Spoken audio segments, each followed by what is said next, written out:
Live from NYC, your girl Poet Taylor, the hip-hop scholars in full effect. What would bring us to NYC on such a beautiful day? Of course, the National Museum of Hip Hop, selling everything hip-hop, everything b-ball, graffiti, you name it, they got it tonight. Checking in with the likes of Chuck D, Little Mo, Flavor Flav, Kid and Play. If they were in hip-hop, if they're a part of hip-hop, if they've been in hip-hop at all, we're going to check in with them tonight. It goes down. The Pink Elephant. Place to institutionalize this culture known as the hip-hop culture, a multi-billion-dollar culture, a culture with so much awareness and so much to offer, not just our country, but our world. So we've been working at this for a long time, and the National Museum of Hip Hop received its charter from the New York State Board of Regents about 5 years ago. Today is the culmination of all that hard work. We recognize that we still have a long way to go, but that ultimately we've arrived, we've gotten much closer, and soon we'll be opening up our doors for that National Museum of Hip Hop and all of the community to be integrated in this collaborative effort. Yeah, how close? I mean, where are the proposed locations? We have a proposed location on 149th Street and River Avenue, just south of the new Yankee Stadium development, a block away from the Gateway Center. It's really a renaissance that has taken place in the borough of the Bronx, and I think that this museum stands to represent part of that effort in the borough of the Bronx and boroughs, the outer boroughs of New York City that for too long have remained out of the concept and the framework of what it meant to develop a whole entire New York City. Now, do you guys have investors on board?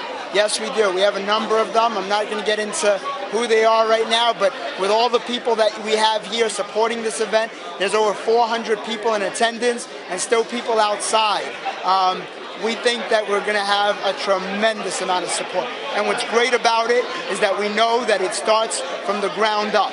The community is behind this, and then the financial backing, well, that's already on board as well. Now, why the Bronx? Why the Bronx? Because the hip-hop was born in the borough of the Bronx. We want to bring hip-hop back after it's crossed the globe and gone into all countries all around our Mother Earth. We're bringing it right back home to the borough of the Bronx. What first inspired you to propose this idea? You know, it was a question that a good friend asked me. A good friend asked me, why is it that every time a movie deals with hip-hop, it happens in the Bronx? Why is it that every time there is something out there about hip-hop, it comes back to the borough of the Bronx? And it led me to think, why is it that this good friend of mine does not know the answer to that question? In fact, it was, and it is, and it continues to be, the fact that we have not institutionalized this great culture, and we have not memorialized all that it has offered our earth in the borough of the Bronx. As soon as we do that, everyone will know that it was born in the borough of the Bronx. And we're happy and we're proud about that. Very good. And just so I have it on record, your name, if you could just spell it. My name is Radame Perez. That's R-A-D-A-M-E, Perez, P-E-R-E-Z. Thank you. Your girl Poet Taylor, hip-hop scholars. Right now, the National Museum of Hip Hop, the Pink, in NYC. Malik Yoba, you've probably been drooling over him from Why Did I Get Married Too, but he's more than a pretty face. He's more than 42, more than the man. No, I'm right at 42. More than the man from New York Undercover, who actually kind of introduced me to a couple hip-hop artists here and there. There you go. How does this moment feel, from the back of someone's trunk to a National Museum of Hip Hop? I think it's a beautiful thing. I think, hopefully museums will help young people come and know their history. Hopefully they go to all kinds of museums, not just hip-hop museums, but museums of natural history, art museums, you know what I mean? I would Native hope American Museum downtown, the Latin Museum, Latin culture on Speaking of culture and getting educated, when you think of people using hip-hop as a tool to educate scholars and children today, where would you like to see that go as we progress? I mean, it's a language, right? So it's the way people communicate. So I think it'll continue to take its place where it belongs, you know what I mean? Like you use it. You teach with Yes, I teach media literacy. Teach me something. I need to be a little bit more literate in my media. Here is a great media question for you. How are the hip-hop scholars educating children one at a time? Standing in front of them, spending time with them. And, of course, having great men like you coming in front of them and also speaking and also educating them on the importance of everything from acting to entertainment to hip-hop to music to science, math, and technology? There you go. I'm with you. Yes, yes. Whatever you say, yes. Y'all say yes, and yes, yes. Prove it. What's your email address so the hip-hop scholars can get you in front of our children today? Malik Yoba 7@gmail.com. But you know what else they can do? They can send an email and say, we want to see New York Undercover come back. Because he wants young people who are up-and-coming writers and producers and editors to work on that show and participate. That's exactly what I do. Did you know that? Yeah, I know a lot of things. Cool. Your girl, Poet Taylor, Malik Yoba, the National Museum of Hip Hop, the Pink. This is what we... It's Malik Yoba, and the Hip Hop Scholars is the new swag. Poet Taylor, live in full effect, NYC, Pink, all a part of the National Museum of Hip Hop. The man standing to my right, Uncle Ralph. There it is. Let's take you back to what, the Music Box? Video Music Box. Oh. We've been doing it for like 25 years. The first TV show really dedicated to hip hop music. And so we're here to, of course, celebrate with what's going on, as well as, some of the archives that we have from, back in the days there was no MTV, there was no BET, it was just Video Music Box. So when we talk about Video Music Box, Yes.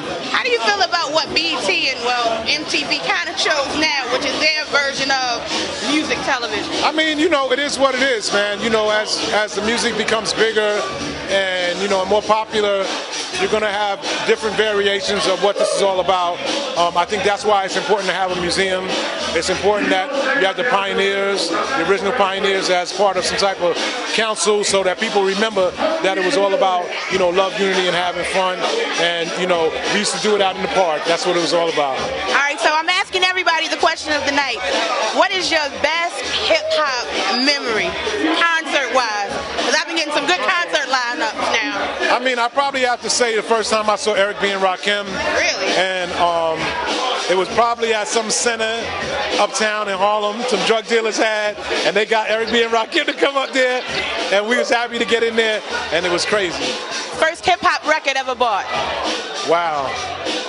I'm a big Eric B. and Rakim fan, but I gotta say it was probably Run DMC, because when they first started making hip-hop records, because we used to do it out in the park, I said to Russell Simmons, because he bought me a record, he said, I said, well, why would they make a record if we do it in the park every day for free? They could just come in. And he said, well, Ralph, everybody ain't coming out here. That's what I said. But it seemed like the whole world was there when we were outside doing it. Who knew that it could go even further than what it is right now? Leads me to my next question. Yes. You've seen hip-hop evolve. Not too many people can say that. Absolutely. So how do you feel about the state of hip-hop now versus the KRS-One kind of MC Lyte era? Well, I mean, of course, I'm a fan of the MC Lyte KRS era because I grew up in that era. But I think that the young people will now develop their own style. Hip-hop has always been about do you, whatever it is. It was a small community of just a few of us back in the days. We all knew each other. Now it's worldwide. You got kids in Germany, you got kids in China, you got kids in Africa, Haiti, wherever doing hip-hop, and they got to do it the way they do it. All we ask is that pay respect to the original formula and lyrics, and I think that lyrics are kind of left back because there's radio music and there's hip-hop. Difference. Yeah. Okay. And last question, speaking of how hip-hop touches kids across the globe, how do you feel about it being used as an educational tool? Absolutely the best thing possible. It has a rhythm, it has a flow, and young people and people that don't even speak English can understand what that is. So it can easily, and plenty of people have been using it as an educational tool, so it's good for that. You heard it here, Uncle, giving you the business, the knowledge, the drop down. National Hip Hop Museum event live in effect. Pink NYC, more to come. Keep rolling with us. Hip Hop Scholars is the new swag. I'm Ralph McDaniels, and that's what it is, all right?